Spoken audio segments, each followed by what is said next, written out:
Hello, അസ്സലാമു അലൈക്കും. നമസ്കാരം. എന്തൊക്കെയാണ് വിശേഷം? എല്ലാവർക്കും സുഖല്ലേ? ഇന്നൊരു സാധാരണ ഒരു ഡേ ആണ് കാണിക്കുന്നത് കേട്ടോ. രാവിലെ മുതൽ വൈകിട്ട് വരെയുള്ള ഒരു ദിവസത്തെ ഒരുപാട് റെസിപ്പികളുണ്ട്. നിങ്ങൾക്ക് എന്തായാലും ഇഷ്ടാവും. ഇഷ്ടമായെങ്കിൽ ലൈക്ക് ചെയ്യാനും ഷെയർ ചെയ്യാനും എന്തെങ്കിലും ഒന്ന് കമൻസ് ആയിട്ട് അറിയിക്കാനും മറന്നു പോകരുതേ. അപ്പം പെട്ടെന്ന് തന്നെ വീഡിയോയിലേക്ക് പോയാലോ? ഇന്നത്തെ എന്തൊക്കെയാണെന്നുള്ളത്. അപ്പോൾ ദാ രാവിലാണ് ഞാൻ ബ്രേക്ക്ഫാസ്റ്റിനുള്ള പണിയാണ് തുടങ്ങിയത് കേട്ടോ.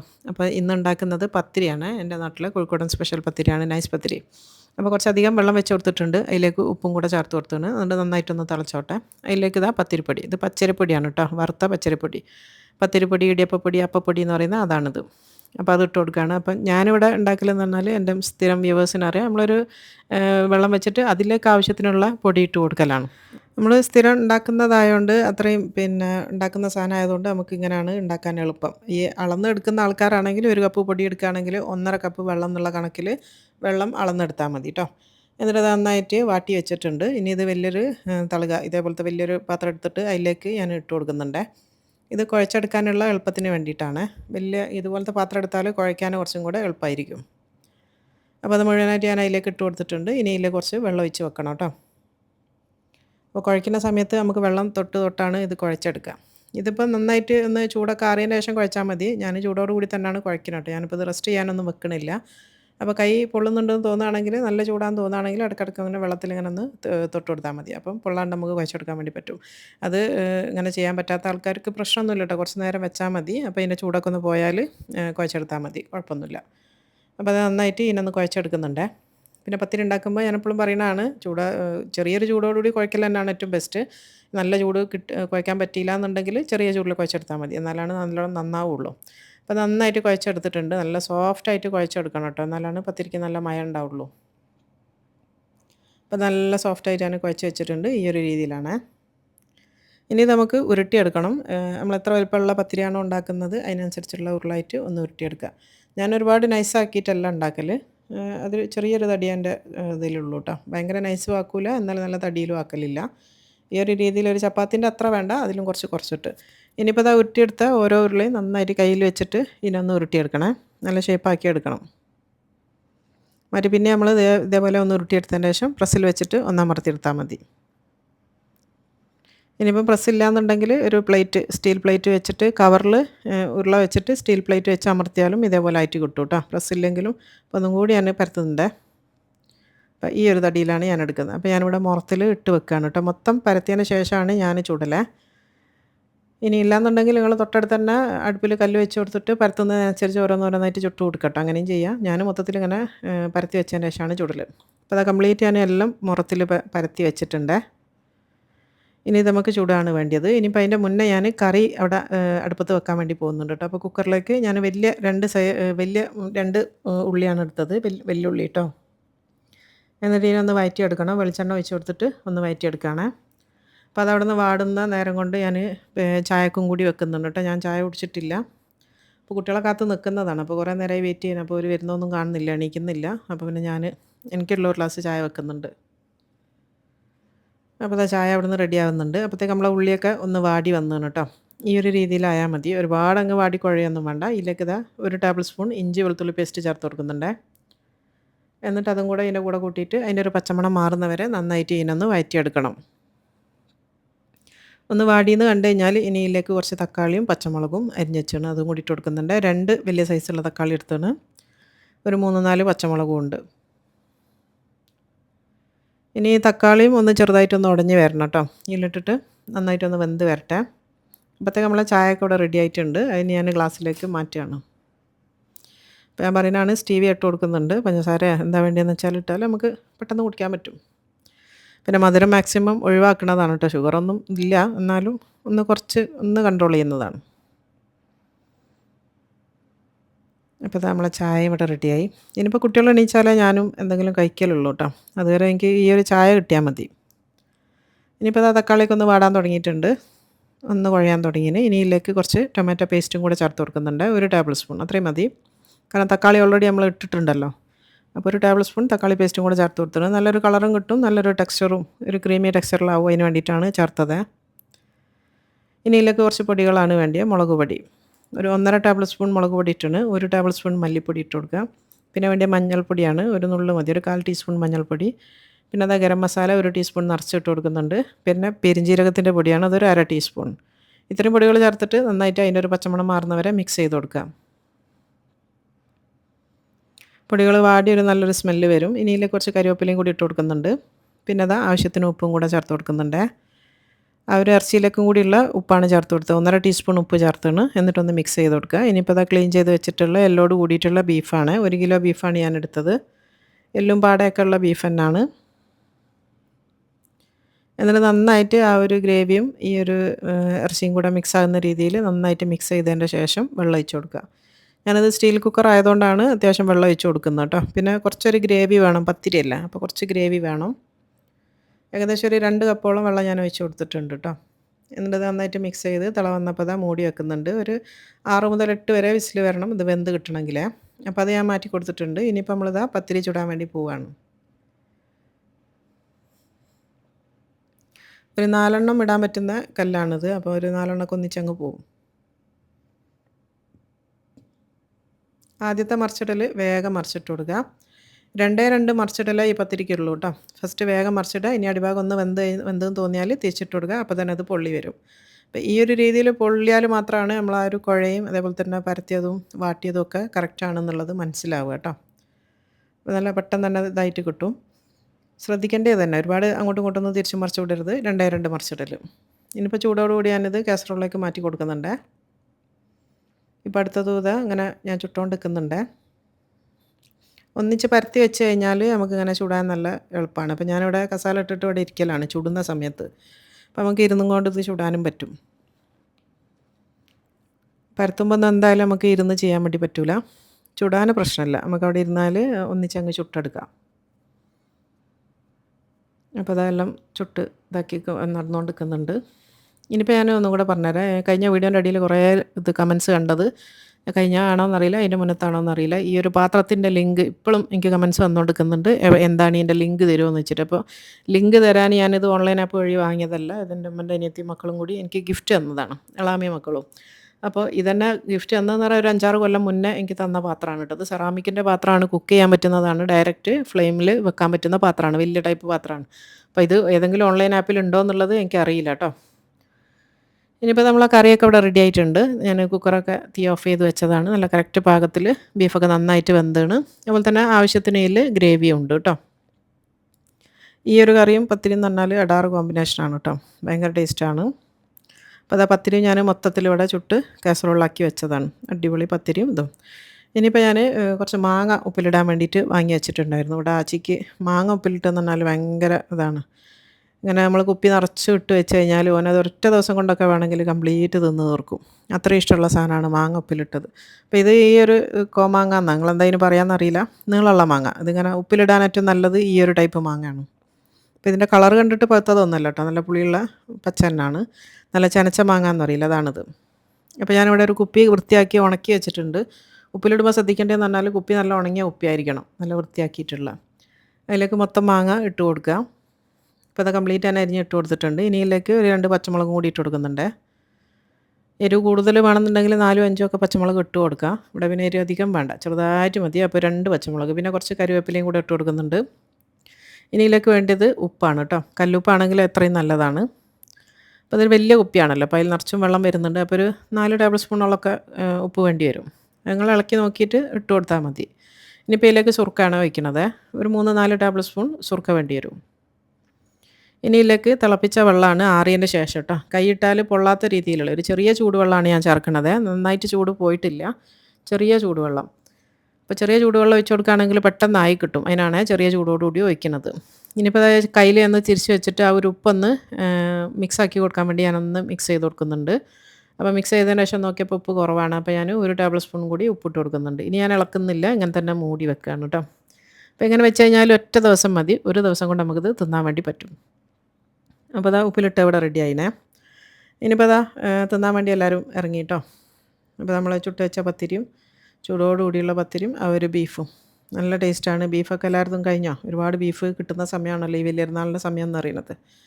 അപ്പോൾ അങ്ങനെ ഉണ്ടാകുന്ന സമയത്ത് നമുക്ക് ഇഷ്ടംപോലെ ബീഫ് പല കോലത്തിൽ ഉണ്ടാക്കാൻ പറ്റുന്നൊരു സമയം കൂടിയാണ് വലിയ പെരുന്നാൾ കഴിഞ്ഞാൽ. ഇതൊന്നും കിട്ടിയ ബീഫല്ല കേട്ടോ, നമ്മൾ വാങ്ങിച്ചത് തന്നെയാണ്. ഞാനിവിടെ നാട്ടിലില്ലാത്തതുകൊണ്ട് ബീഫ് കിട്ടീണ്. എന്നാലും ഒരുപാടങ്ങ് കിട്ടിയിട്ടില്ല. എൻ്റെ പെങ്ങന്മാർ കൊണ്ടു തന്ന കുറച്ച് ബീഫാണുള്ളത്. അപ്പോൾ അതാ അടിപൊളി ബ്രേക്ക്ഫാസ്റ്റ് ഇന്ന് കഴിഞ്ഞ്. ഇന്നിപ്പം ബ്രേക്ക്ഫാസ്റ്റൊക്കെ സ്പെഷ്യലായിട്ട് ഉണ്ടാക്കാൻ കാരണം എൻ്റെ ആങ്ങളുടെ മോനും കൂടി ഇവിടെ ഉണ്ട് കേട്ടോ, മിത്തു. അപ്പോൾ ഓനും കൂടി ഉള്ളതുകൊണ്ടാണ് ബീഫും പത്തിരിയൊക്കെ ഉണ്ടാക്കിയത്. അല്ലാന്നുണ്ടെങ്കിൽ ചിലപ്പം എന്തെങ്കിലും സിമ്പിളായിട്ടുള്ള എന്തെങ്കിലും സാധനമാണ് ഉണ്ടാക്കല്. മക്കൾക്ക് അങ്ങനെ ഇന്ന സാധനം വേണമെന്നൊന്നുമില്ല. അപ്പോൾ ഇന്നിപ്പോൾ ഓനും കൂടി ഉള്ളതുകൊണ്ട് ഓൻ്റെയും കൂടെ ഇഷ്ടം നോക്കിയിട്ട് ഉണ്ടാക്കിയതാണ്. ഇനിയിപ്പോൾ അതാ ലഞ്ച് ഉണ്ടാക്കാൻ വേണ്ടി തുടങ്ങിയ അപ്പോൾ സാമ്പാർ എന്ന് പറയുന്നത് നമ്മളെ ദേശീയ കറി എന്ന് വേണേൽ പറയാം കേട്ടോ. കാരണം കുട്ടികൾക്ക് വെറുംചോറാണെങ്കിൽ നിർബന്ധമാണ് സാമ്പാർ വേണമെന്നുള്ളത്. അപ്പോൾ അതാ പച്ചക്കറിയൊക്കെ അരിഞ്ഞിട്ട് കൊടുത്തിട്ട് ഉപ്പ് ഇട്ടിട്ട് ഇതൊന്ന് വേവിക്കാൻ വേണ്ടി വെക്കുന്നുണ്ട്. കഴിഞ്ഞ വീഡിയോയിലൊക്കെ ഞാൻ ഇതിൻ്റെ ഡീറ്റെയിൽ ആയിട്ടുള്ള വീഡിയോ കാണിച്ചതാണ് കേട്ടോ. അപ്പോൾ അതവിടെ നിന്ന് ആയിക്കോട്ടെ. ഇനിയിപ്പോൾ അതാ പച്ചക്കറിയൊക്കെ നന്നായിട്ട് വെന്തിട്ടുണ്ട്. അതിലേക്ക് ഇതാ ചെറിയുള്ളിയും തക്കാളിയും പച്ചമുളകും അതും കൂടെ ഇട്ട് കൊടുക്കുന്നുണ്ട്. ഒരു 3/4 വേവായതിൻ്റെ ശേഷമാണ് ഇട്ട് കൊടുത്തത്. ഇനിയിപ്പോൾ അതിൻ്റെ ഇടയിൽ ഞാനിവിടെ മീനും കൂടി ഉണ്ടാക്കുന്നുണ്ട് കേട്ടോ. മീൻകറി ഓനുള്ളതുകൊണ്ടാണ്, ഞാൻ പറഞ്ഞല്ലോ മിത്ത് ഉള്ളതുകൊണ്ടാണ് ഉണ്ടാക്കുന്നത്. വെളിച്ചെണ്ണയിലേക്ക് കുറച്ച് ചെറിയുള്ളിയും പച്ചമുളകും ഇട്ട് കൊടുക്കുന്നുണ്ട്. മത്തി വരട്ടിയതാണ് ഞാൻ ഉണ്ടാക്കുന്നത് കേട്ടോ. ഓന് ഭയങ്കര ഇഷ്ടമാണ് വറ്റിച്ച കറിയൊക്കെ. അപ്പോൾ ഉള്ളിയൊക്കെ നന്നായിട്ട് വാടുന്നുണ്ട്. ഇപ്പുറത്തുനിന്ന് നമ്മളെ സാമ്പാറിൻ്റെ കഷ്ണങ്ങളും വേവുന്നുണ്ട്. ഞാനിവിടെ പരിപ്പ് വേവിച്ച് വെച്ചിട്ടുണ്ട് കേട്ടോ, വേവിച്ച് ഉടച്ച് വെച്ചിട്ടുണ്ട്. അതും കൂടെ മിക്സ് ചെയ്ത് കൊടുക്കുകയാണ്. കഴിഞ്ഞ വീഡിയോയിൽ ഞാൻ പറഞ്ഞതാണ്, പരിപ്പ് നന്നായിട്ട് വെന്ത് ഉടഞ്ഞാലാണ് സാമ്പാറിന് നല്ല ടേസ്റ്റും ഉണ്ടാവും, നല്ല കട്ടിയും ഉണ്ടാവും, നല്ലൊരു ഫ്ലേവറും വരും എന്നുള്ളത്. അപ്പോൾ നന്നായിട്ട് വേവിച്ച് ഉടച്ചതിന് ശേഷം മിക്സ് ചെയ്ത് കൊടുത്താൽ മതി. ഇനി ഇത് നന്നായിട്ട് മിക്സ് ചെയ്ത് കൊടുക്കുന്നുണ്ട്. ഇനി ഇത് ഈ പരിപ്പും കൂടി വെച്ചതിന് ശേഷം നന്നായിട്ടൊന്ന് തിളച്ചോട്ടെ കേട്ടോ. ഒരു 1-2 മിനിറ്റ് നേരം തിളയ്ക്കണം. ഇനിയിപ്പോൾ അതാ മീൻകറീൻ്റെ ഉള്ളിയൊക്കെ വാടിയതിന് ശേഷം അതിലേക്ക് ഒരു 1/2 ടേബിൾ സ്പൂൺ ഇഞ്ചി വെളുത്തുള്ളി പേസ്റ്റും കൂടെ ചേർത്ത് കൊടുത്തിട്ടുണ്ട്. അതൊന്ന് മിക്സാക്കി എടുക്കുക.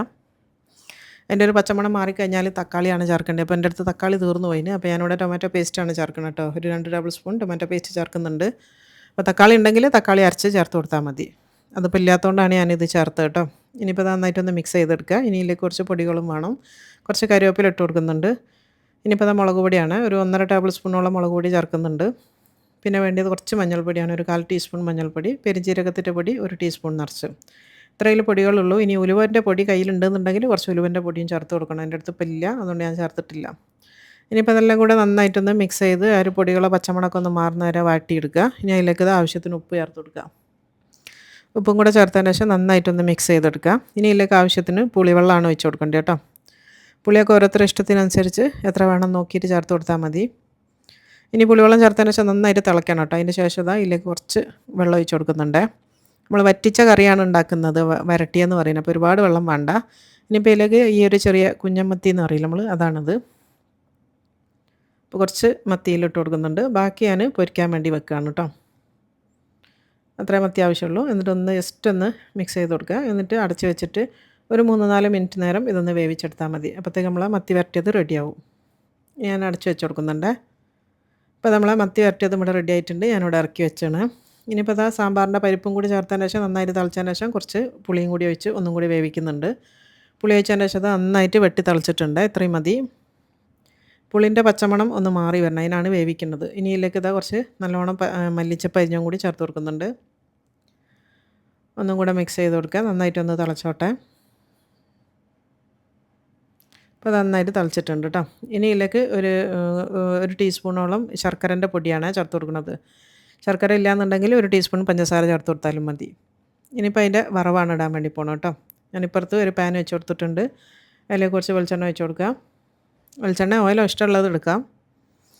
ഓയിൽ മീൻസ് സൺഫ്ലവർ ഓയിൽ കേട്ടോ. ഇനിയിപ്പോൾ അതിലേക്ക് കുറച്ച് വെണ്ടക്കൻ്റെ പീസ് ഇട്ടിട്ട് ഒന്ന് ഫ്രൈ ആക്കി എടുക്കുന്നുണ്ട്. സാമ്പാറിലേക്കുള്ളതാണ്. ഒരു 5-6 പീസ് വെണ്ടക്ക വെച്ചിട്ട് ഞാനൊന്ന് മൂടി വെച്ച് കൊടുക്കുന്നുണ്ട്, തെറിക്കാണ്ടിരിക്കാൻ വേണ്ടിയിട്ട്. എന്നിട്ട് കുറച്ച് സമയം കഴിഞ്ഞാൽ ഒന്ന് തിരിച്ചിട്ട് കൊടുക്കാം. എല്ലാ ഭാഗവും നന്നായിട്ടൊന്ന് വേവിച്ചെടുക്കാം. കാരണം അതിന് നമ്മൾ സാമ്പാറിലിട്ടിട്ട് ഒരുപാട് നേരം വേവിക്കാനൊന്നുമില്ല. ഇങ്ങനെ ഫ്രൈ ചെയ്തിട്ടാണ് അതിലേക്ക് ചേർക്കുക.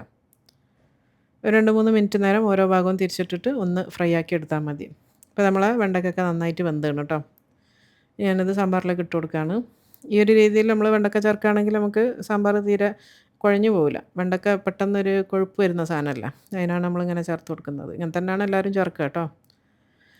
ഇനിയിപ്പോൾ ഇതിലേക്ക് ആ സെയിം ഇതിലേക്ക് ഒരു 2 ടീസ്പൂണോളം കടുക് ചേർക്കുന്നുണ്ട് കേട്ടോ. ടീസ്പൂൺ എന്ന് പറയുന്നത് ചെറിയ ടീസ്പൂണാണ്. നിങ്ങൾ മെഷർമെൻ്റൊക്കെ എടുക്കുകയാണെങ്കിൽ 1 ടീസ്പൂൺ മതി. എന്നിട്ട് ഒന്ന് പൊട്ടിയെന്ന് കഴിഞ്ഞാൽ തീ ഓഫ് ചെയ്ത് കൊടുക്കുക. ഇനി ഇതിലേക്ക് കുറച്ച് കായപ്പൊടിയാണ് ചേർക്കുന്നത്. പൊടികൾ ചേർക്കുമ്പോൾ ഒരിക്കലും തീ ഉണ്ടാകാൻ പാടില്ല കേട്ടോ. കുറച്ച് കായപ്പൊടി ചേർത്ത് കൊടുത്തിട്ടുണ്ട്. അതൊന്ന് ആ തീയിലൊന്ന് ഇതായിക്കോട്ടെ. ആ ചൂടിൽ, തീയല്ല, ആ പാനിൻ്റെ ചൂടിൽ തന്നെ ഒന്ന് വാടി വന്നോളൂ. ഇനിയിപ്പോൾ ഒരു 1/2 ടീസ്പൂണോളം മഞ്ഞൾപ്പൊടി ചേർത്ത് കൊടുക്കുന്നുണ്ട്.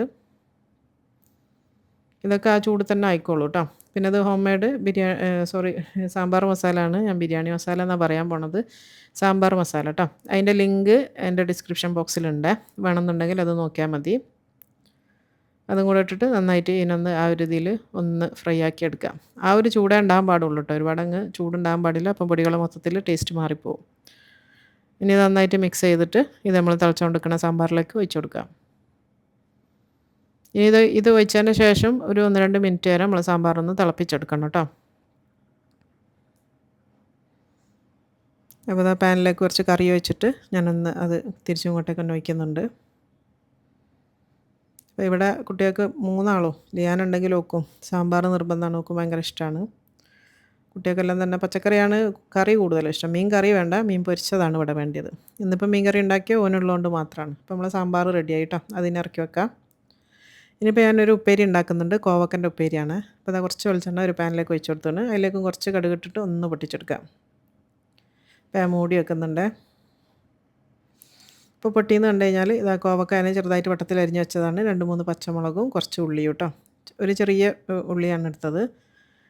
ഇനി ഇതെല്ലാം കൂടെ പാനിലേക്ക് ഇട്ട് കൊടുക്കാം. ഇത് നമ്മൾ വെള്ളമൊന്നും ഒഴിക്കേണ്ടിയില്ല, ഇങ്ങനെ തന്നെ വേവിച്ചെടുക്കുന്നത്. പിന്നെന്താ പറയാമെന്നറിയില്ല, മെഴുക്ക് വരട്ടി എന്ന് പറയും, തോരൻ എന്ന് പറയും. ഇനിയിപ്പോൾ ഇതിലേക്ക് ആവശ്യത്തിന് ഉപ്പും കൂടി ചേർത്ത് കൊടുക്കുന്നുണ്ട്. എന്നിട്ടൊന്ന് നന്നായിട്ട് മിക്സ് ചെയ്തതിൻ്റെ ശേഷം ഇതൊന്ന് അടച്ച് വെച്ചിട്ട് വേവിച്ചെടുക്കാം. ഒരു പകുതിയിലധികം വെന്ത് കഴിഞ്ഞാൽ പിന്നെ നമ്മളിതിലേക്ക് തേങ്ങ ചേർത്ത് കൊടുത്താൽ മതി. ഇപ്പോൾ അതൊരു പകുതിയിലധികം വെന്തിട്ടുണ്ട്. ഇനി ഇതിലേക്ക് ഞാൻ കുറച്ച് തേങ്ങയും കൂടെ ചേർത്ത് കൊടുക്കുന്നുണ്ട്. അതിനൊന്നും ഒരു കറക്റ്റ് അളവൊന്നുമില്ല, എത്ര വേണമെന്ന് വെച്ചാൽ അതിനനുസരിച്ച് ചേർത്ത് കൊടുത്താൽ മതി. പിന്നെ കുറച്ച് മഞ്ഞൾപ്പൊടിയും കൂടെ ചേർക്കുന്നുണ്ട്. ഒരു 1/2 ടീസ്പൂൺ മഞ്ഞൾപ്പൊടിയും കൂടെ ചേർക്കുക. എന്നിട്ടൊന്നും കൂടെ ഒന്ന് മിക്സ് ചെയ്ത് കൊടുക്കുക കേട്ടോ. നന്നായിട്ട് മിക്സ് ചെയ്തിട്ട് ഇനി ഇതിൻ്റെ ബാക്കി വേവും കൂടെ ഒന്ന് അടച്ച് വെച്ചിട്ട് വേവിച്ചെടുക്കണം. ഒരു 2-3 മിനിറ്റ് നേരം കൂടി ഒന്ന് അടച്ച് വെച്ചിട്ട് വേവിച്ചാൽ റെഡിയായി. ഇനിയിപ്പോൾ അതിലേക്ക് കുറച്ച് കരിവേപ്പില ഇട്ട് കൊടുത്തിട്ട് ഞാനൊന്ന് മൂടി വെക്കുന്നുണ്ട്. ഇനിയിപ്പോൾ ബാക്കിയുള്ള മത്തി ഞാൻ കുറച്ച് മുളക് പൊടിയും മഞ്ഞൾപ്പൊടിയും കുറച്ച് ഉപ്പും കൂടെ ചേർത്തിട്ട് ഒന്ന് ഫ്രൈ ആക്കി എടുക്കുന്നുണ്ട്. കുറച്ച് ഉപ്പും കൂടി ചേർത്ത് കൊടുത്താണ്. ഇനി അതൊന്ന് ഫ്രൈ ആക്കി എടുക്കുന്നുണ്ട്. ഇനിയിപ്പോൾ ലഞ്ചിൻ്റെ എല്ലാ പണിയും കഴിഞ്ഞിട്ടുണ്ട്. ഇനി ഞാൻ ഈ ഹോബൊക്കെ ഒന്ന് ക്ലീൻ ചെയ്തെടുക്കാൻ വേണ്ടി പോവുകയാണ് കേട്ടോ. ഇത് ക്ലീൻ ചെയ്യാന്ന് പറയുമ്പോൾ നമ്മൾ ആ ഒരു സ്റ്റീലിൻ്റെ ബോളില്ലേ, അതെടുക്കരുത്. അതെടുത്ത് കഴിഞ്ഞാൽ ഗ്ലാസിൻ്റെ മുകളിൽ കല വീഴും. അപ്പോൾ ജസ്റ്റ് സാധാരണ നമ്മൾ പാത്രം കഴുകുന്ന ആ ഒരു ലിക്വിഡില്ലേ, അത് മാത്രം മതി. പിന്നെ അതുപോലെ തന്നെ ഈ നമ്മൾ ലിക്വിഡ് അല്ലാത്ത മറ്റേ സോപ്പില്ലേ, നമ്മൾ പാത്രത്തിൽ വാങ്ങിക്കുന്ന എക്സോ പോലത്തെ ആ സോപ്പ് ഉപയോഗിച്ചിട്ടും ഇങ്ങനത്തെ അടുപ്പ് കഴുകരുത്. അപ്പോൾ കല വീഴും. ഈ ഒരു അടുപ്പ് വളരെ ഈസിയാണ് കഴുകാൻ വേണ്ടിയിട്ട്. അതുകൊണ്ട് തന്നെ നമുക്ക് വേറെ ഹാർഡായിട്ടുള്ള സാധനമൊന്നും തേച്ചുരക്കാനൊന്നും വേണ്ടിയില്ല. ഗ്ലാസ് ടൈപ്പാണ്. അതുപോലെ തന്നെ ബോഷിൽ പ്രീമിയം മോഡലാണ് ഈ ഒരു ബ്ലാക്ക് ഫിനിഷ് എന്ന് പറയുന്നത്. ഇതിൻ്റെ സ്റ്റീലിൻ്റെ നമ്മൾ ആ ഒരു ബർണറിൻ്റെ അടിയിൽ സ്റ്റീലിൻ്റെ ക്യാപ്പൊന്നും വരാത്തതുകൊണ്ട് തന്നെ നമുക്ക് നല്ല ഈസി ആയിട്ട് കഴുകാനും പറ്റും. നമ്മൾ ഈ ഉരച്ച് കഴുകേണ്ടിയില്ല. അങ്ങനെ ജസ്റ്റ് ഒന്ന് സ്പോഞ്ച് കൊണ്ട് ആ ബർണറിൻ്റെ അടിയിലും എല്ലാം തുടച്ചാൽ പെട്ടെന്ന് തന്നെ ക്ലീനായി കിട്ടും. ആ ഒരു ബ്ലാക്ക് ഫിനിഷ് ആയതുകൊണ്ട് ഒരു പ്രയാസവും. അപ്പോൾ അത് കംപ്ലീറ്റ് ഞാനൊരു തുണി വെച്ചിട്ട് ഒന്ന് മൈക്രോ ഫൈബറിൻ്റെ ക്ലോത്താണ് കേട്ടോ. അപ്പോൾ അത് വെച്ചിട്ടൊന്ന് തുടച്ചെടുത്താൽ മതി. 2-3 പ്രാവശ്യം ആക്കിയിട്ട് ഇതൊന്ന് കഴുകി ഒന്ന് തുടച്ചെടുത്താൽ മതി. അപ്പോഴത്തേക്ക് ആ സോപ്പ് മൊത്തം ഒന്ന് പോയി കിട്ടും. അപ്പോൾ ഡെയിലി ഇവിടുന്ന് കുക്കിംഗ് കഴിഞ്ഞാൽ ഈ ഹോബ് ഞാൻ ഡെയിലി ക്ലീൻ ആക്കലുണ്ട് കേട്ടോ. ബാക്കി ചിമ്നി കാര്യങ്ങളൊക്കെ ഒരു വീക്ക്ലി വൺസൊക്കെ മതി. നമ്മൾ ഉപയോഗിക്കുന്നതിനനുസരിച്ച്. ചിലർ കിച്ചൺ ഇങ്ങനെ മോഡേൺ കിച്ചൺ എന്ന് പറഞ്ഞിട്ട് ഉണ്ടാക്കി വെച്ചിട്ട് അത് വെറുതെ കാണാനാന്ന് പറഞ്ഞിട്ട് വെക്കുന്ന ആൾക്കാരുണ്ട്. ഓർക്ക് പറഞ്ഞതല്ല അതൊന്നും. ഞാൻ പിന്നെ അതില്ല. നമ്മൾ ഇത്രയും പൈസ ഇറക്കിയിട്ട് അത് വെറുതെ വെക്കാൻ എനിക്ക് താല്പര്യമില്ല. അപ്പോൾ ഞാൻ നന്നായിട്ട് കുക്ക് ചെയ്യലുണ്ട്. അപ്പോൾ തിരിച്ച് ഗ്രില്ലൊക്കെ അതിന്മേൽ വെച്ചാണ്. ഗ്രില്ലുമ്മേലൊന്നും ആയിട്ടില്ല. അതുകൊണ്ട് അത് തേച്ച് കഴുകിയിട്ടില്ല. അപ്പോൾ അത് ജസ്റ്റ് ഇതിന്മേൽ തന്നെ തുടച്ച് വെച്ച് കൊടുക്കുകയാണ് ചെയ്തത് കേട്ടോ. ഇപ്പോൾ കണ്ടില്ല, നല്ല പുത്തൻ പോലെ ആയില്ലേ. അപ്പോൾ ഡെയിലി ക്ലീനാക്കി അവിടെ വെച്ച് കഴിഞ്ഞാൽ മതി. ഉച്ചൻ്റെ പണി കഴിഞ്ഞാൽ പിന്നെ കഴിഞ്ഞ്. ഇനിയിപ്പോൾ നമ്മളെ ചിമ്നി ഒന്ന് ക്ലീൻ ആക്കേണ്ടിയിട്ട്. ഇതിന്മേൽ ശരിക്കും ഓട്ടോ ക്ലീനിങ് ഉണ്ട് കേട്ടോ. സെൽഫ് ക്ലീനിങ് ഉണ്ട്. പക്ഷെ എന്നാലും ഞാനിങ്ങനെ കുറച്ച് ഉപയോഗിച്ച് കഴിഞ്ഞാൽ പിന്നെ ഞാനും തന്നെ ഒന്നിങ്ങനെ ക്ലീനാക്കി കൊടുക്കലുണ്ട്. അപ്പോൾ വെറും അതിന്മേൽ തന്നെ അതാകുന്ന സമയത്ത് നമുക്ക് ക്ലീനായിട്ട് കിട്ടില്ല. ഇപ്പോൾ അതിൻ്റെ ആ ഗ്ലാസിൻ്റെ പുറത്തുള്ളതും എല്ലാം ഞാൻ നന്നായിട്ട് ക്ലീനാക്കി എടുത്തിട്ടുണ്ട്. ഇനിയിപ്പോൾ ഇങ്ങനത്തെ ഈ ഒരു ഗ്ലാസ് ഡോർ ഉണ്ടാവുമല്ലോ, നമ്മൾ സാധനങ്ങളൊക്കെ വെക്കുന്ന, അതും ഒന്ന് ക്ലീനാക്കി എടുക്കുന്നുണ്ട്. അതും ഈ പറഞ്ഞ പോലെ ഡെയിലി ഒന്നും ചെയ്യണ്ട. ഒരു വീക്കിലി വൺസ് മതി. ഇവിടെ നന്നായിട്ട് പൊടി ഇതാവും കേട്ടോ. അപ്പോൾ അതുകൊണ്ടൊന്ന് ഇടയ്ക്കിടയ്ക്ക് തുടച്ചില്ലെങ്കിൽ പിന്നെ നമുക്ക് വലിയൊരു ഭാരമായിട്ട് തോന്നും. അപ്പോൾ ഒരു ആഴ്ചയിൽ ഒരു ദിവസമൊക്കെ ഒന്ന് ക്ലീനാക്കി കൊടുക്കുകയാണെങ്കിൽ എപ്പോഴും നല്ല പുത്തൻ പോലെ ഉണ്ടാവും. ഇതിൻ്റെ ഉൾഭാഗവും അതേപോലെ തന്നെ അങ്ങനെ തുറന്നിട്ട് ഒന്ന് ക്ലീനാക്കി കൊടുത്താൽ മതി. അപ്പോൾ നല്ല ക്ലീനായിട്ട് അവിടെ നിന്നോളൂ. അപ്പോൾ അത് ഇന്നത്തെ കിച്ചണിൻ്റെ ക്ലീനിങ്ങൊക്കെ മൊത്തം കഴിഞ്ഞിട്ടുണ്ട്. പിന്നെ വൈകുന്നേരം ഒന്നും ക്ലീനിങ് അല്ല സോറി വൈകുന്നേരം നമുക്ക് ഈവനിങ് സ്നാക്കും അങ്ങനത്തെ രാത്രിക്കത്തെ ഫുഡൊന്നും ഇല്ല കേട്ടോ. ആരെങ്കിലും ഉണ്ടെങ്കിലൊക്കെ ഉണ്ടാക്കും അത്രേ ഉള്ളൂ. ഇപ്പം ഇനിയിപ്പോൾ ഞാൻ കുളിച്ച് മാറ്റി നിസ്കാരമൊക്കെ കഴിഞ്ഞ് വന്നിട്ടുണ്ട്. ഇനിയിപ്പോൾ ഇതാ നമ്മൾ ചോറൊക്കെ കഴിഞ്ഞിട്ടോ അതിന് ശേഷമാണ് ഞാനിത് ഒന്ന് തുടയ്ക്കൽ ബാക്കിയാണ്. അപ്പോൾ തുടയ്ക്കലും അടിക്കലും രണ്ടും കൂടി ഒന്നിച്ചാണ് ഞാൻ ചെയ്യണത്. അപ്പോൾ ഈ ഒരു തുടയ്ക്കലും കഴിഞ്ഞാൽ ഇന്നത്തെ ക്ലീനിങ് പണികളും അങ്ങനത്തെ എല്ലാം കഴിഞ്ഞു. അപ്പോൾ എത്ര പെട്ടെന്ന് ചെയ്യാല്ലേ. നമ്മൾ കുറച്ച് സമയം ഇതിനുള്ളൊരു ടിപ്പ് എന്ന് പറയുന്നത് നമ്മൾ രാവിലെ എണീച്ചാൽ കുറച്ച് സമയം ഒന്ന് മൊബൈലൊന്ന് മാറ്റി വെച്ചാൽ മതി ട്ടോ. മൊബൈൽ നമ്മൾ നോക്കാൻ നിന്നാൽ നമുക്ക് കൺട്രോൾ ചെയ്യാൻ പറ്റില്ല. അത് ആരെയും നമ്മൾ കുറ്റം പറഞ്ഞിട്ട് കാര്യമില്ല. നമ്മളിങ്ങനെ റീൽസും അതുപോലെ വാട്സപ്പും അതും ഇതും എല്ലാം ഇങ്ങനെ നോക്കിക്കൊണ്ടിരിക്കും. അപ്പോൾ അതിൽ നമ്മളിങ്ങനെ സമയം പോണതും നമുക്കറിയില്ല. അപ്പോൾ കുറച്ച് സമയം അതവിടെ മാറ്റി വെച്ച് കഴിഞ്ഞാൽ പെട്ടെന്ന് ഉച്ച ആകുമ്പോഴത്തേക്ക് ഒരു 2 മണി 2:30 ഒക്കെ ആകുമ്പോഴത്തേക്കും നമ്മളെല്ലാ പണിയും കഴിയും ട്ടോ. ഇന്ന് നല്ല വെയിലാണ്. നല്ല ചൂടുമാണ് ട്ടോ. നല്ല വെയിലാണ് പുറത്തൊക്കെ. നല്ല ചൂടുമുണ്ട്. മഴയൊന്നും ഇപ്പോൾ 2, 3 ദിവസമായിട്ട് ഇല്ല. അപ്പോൾ ഇത്രയേ ഉള്ളൂ ഇന്നത്തെ വിശേഷം. എല്ലാവർക്കും ഇഷ്ടമായെങ്കിൽ അറിയിക്കണേ.